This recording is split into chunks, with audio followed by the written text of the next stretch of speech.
All right, so it is day 9, heart shaped booty. I know it's calendar day, like day 11.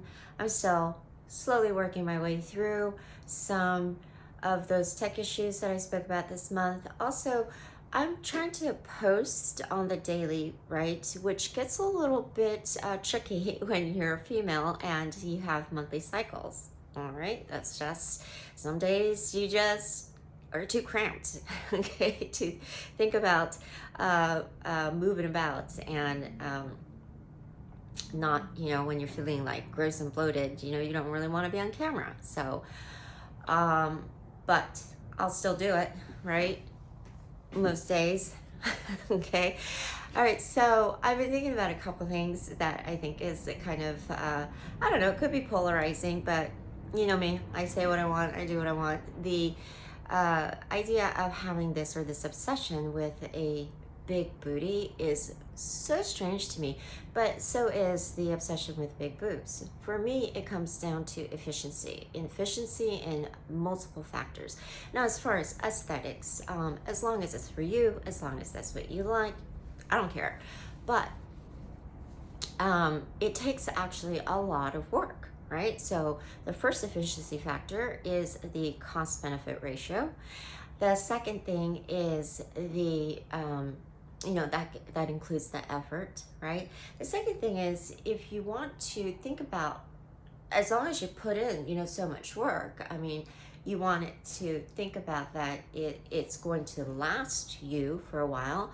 But in terms of that extreme muscle mass, or even with women complaining about their breasts sagging, it's you have gravity for one thing. So you thinking about down the line, right? If you have a huge amount of muscle to maintain and you're fighting against aging and gravity, you have to think about what's it going to take to maintain it, or what's going to happen if you don't retain that muscle mass. Then what are you going to do with the excess skin and the excess flesh, right, that remains? And then, of course, there's also the factor of having to be so intentional about your nutrition as far as your macro intake to support that muscle mass. Okay, there's also, to me, the efficiency factor of movement, right? I don't want my own body part, okay, to get in the way of the movements that I want to be able to do with relative ease. So that's my spiel on it. I mean, a handful, to me is plenty. So like I said, whatever is your personal preference for yourself, right? For your own satisfaction and happiness and your cost benefit ratio, that you're willing to decide on, totally fine. But I just think there's a really strange obsession, right, with this. Now, I'll tell you a funny story. I have a scale that I actually did. I lucked out in choosing a scale on Amazon years ago that was very, very, very cheap, but it works really well. It does your body fat, your muscle, your water, bone density, and of course your weight. So I had noticed recently that because I fluctuate a lot, so it's always asking me, are you the same person? Are you the same person?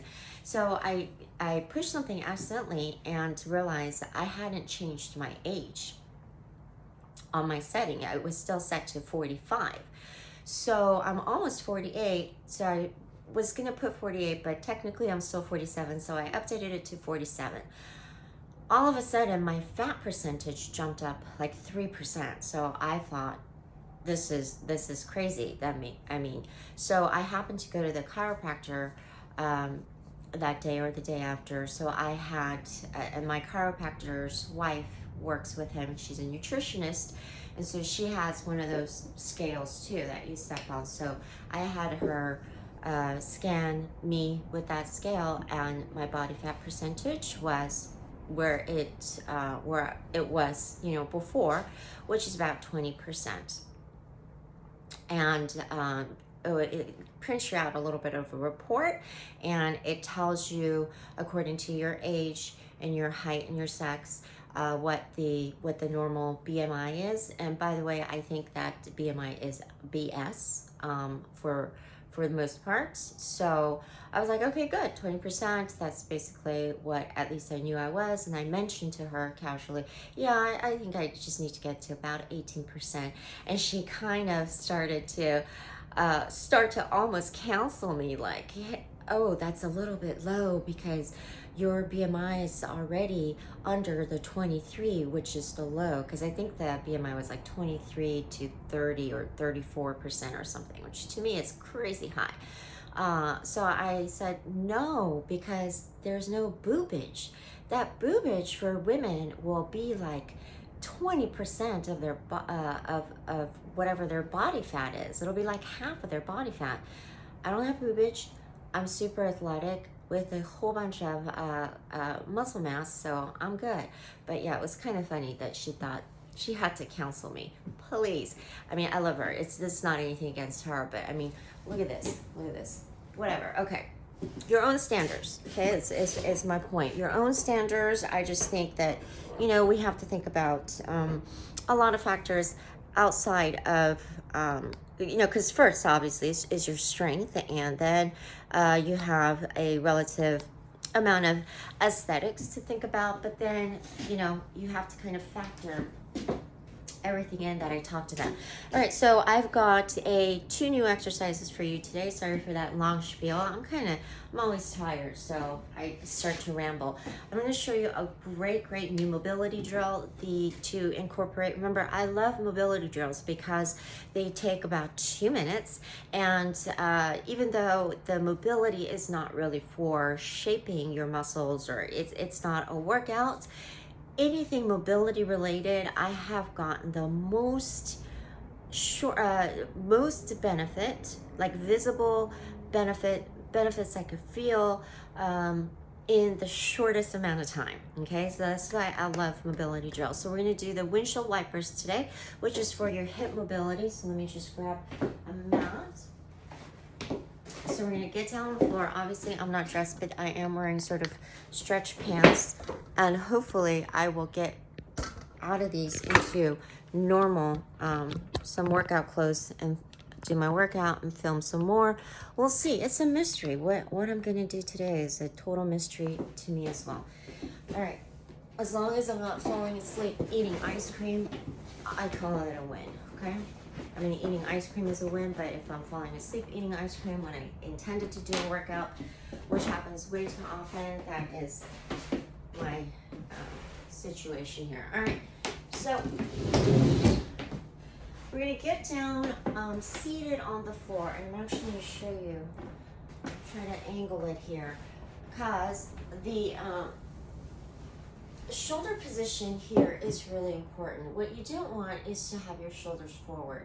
You want to be able to, have your fingers pointed back, and you want to be able to roll that shoulder back and basically keep your chest tall and proud, okay? So actually find that position first. So make sure you're set there before you bring your knees bent, your feet are flat, okay? I even have a wonky left arm, so this is awkward, but this is a great hip mobility drill. What we're going to do is take your one leg at a time. You're going to drop that knee inward, and you want to kind of find that position where once you drop that knee in and you lay it to the floor, okay? Try to keep your chest up in the same position. You want that knee to meet that arch of the foot, the instep of the foot, okay? So this foot staying flat, this knee getting flat. Now, if you feel the pull around your hip, that's fine. If you feel it in your knees, that's a little bit more concerning, okay? So once you do that, what you want to try to do is bring yourself square. So don't let your whole body follow. So keep your hands planted. You're going to bring that up and do the other side. So this is not a long drill. You're not holding it for a long time. You just want to make sure that you're trying to drive this hip and knee towards the floor, okay? Trying to keep both hips. So if you find that, I'll show you on this side, if you find that you're coming off here, okay, try not to do that. Keep your hands planted, keep your hips planted, and just drive at the legs, okay? So as you get more hip mobility, you'll be able to keep both of your hip sides planted to the ground. All right, so that's your mobility drill. Now I'll show you that 2 exercises. It shouldn't take too long. We're going to do the step up, the box step up with the knee raise. Okay, the knee raise is the bonus. So I'm going to use this chest. A chair is great. The most important thing here is that as you step up, you're not going to lean forward. Here, what you want to do is think about driving through the heel to go more straight up, okay? So that you shouldn't feel your knees not carrying the weight at all. So just stand up, okay? And as you come up, if this is all you could do, that's fine. If you need to hold on to something for balance, that's okay too. But go ahead and bring the knee through to emphasize this hip extension, okay, by squeezing through this glutes. And the knee coming up and forward will help emphasize that full hip extension, okay? Do one side completely before you move on. So dig in through the heels, drive straight up, okay?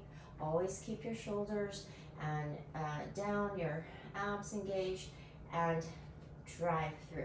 All right, show you once on the other side.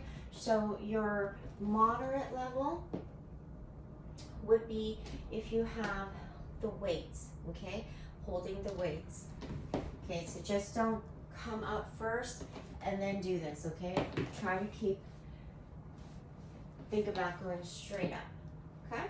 And then, sorry, I forgot the knee raise. So if you want to tap down and then knee raise, drive through, okay? By squeezing through the glutes. Now there's a lot of butt tapping and butt rubbing and butt pinching and all of that. That's totally the point.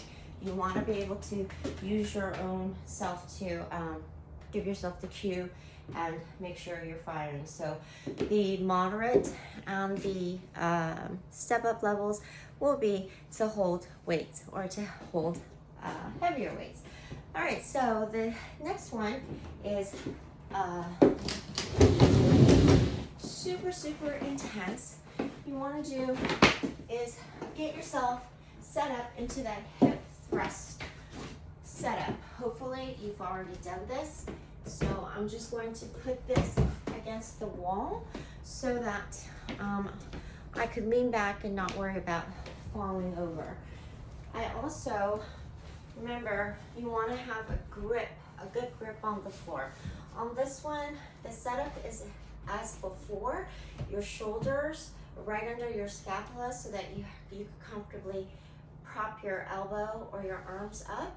And we're doing the hip thrust, but we're going to keep, instead of the chin tuck, we're going to think about this more in a hinge. So your head to sit bone is going to be in one line, and as you drive up, okay, you're going to do one leg at a time. So this is super intense without weights.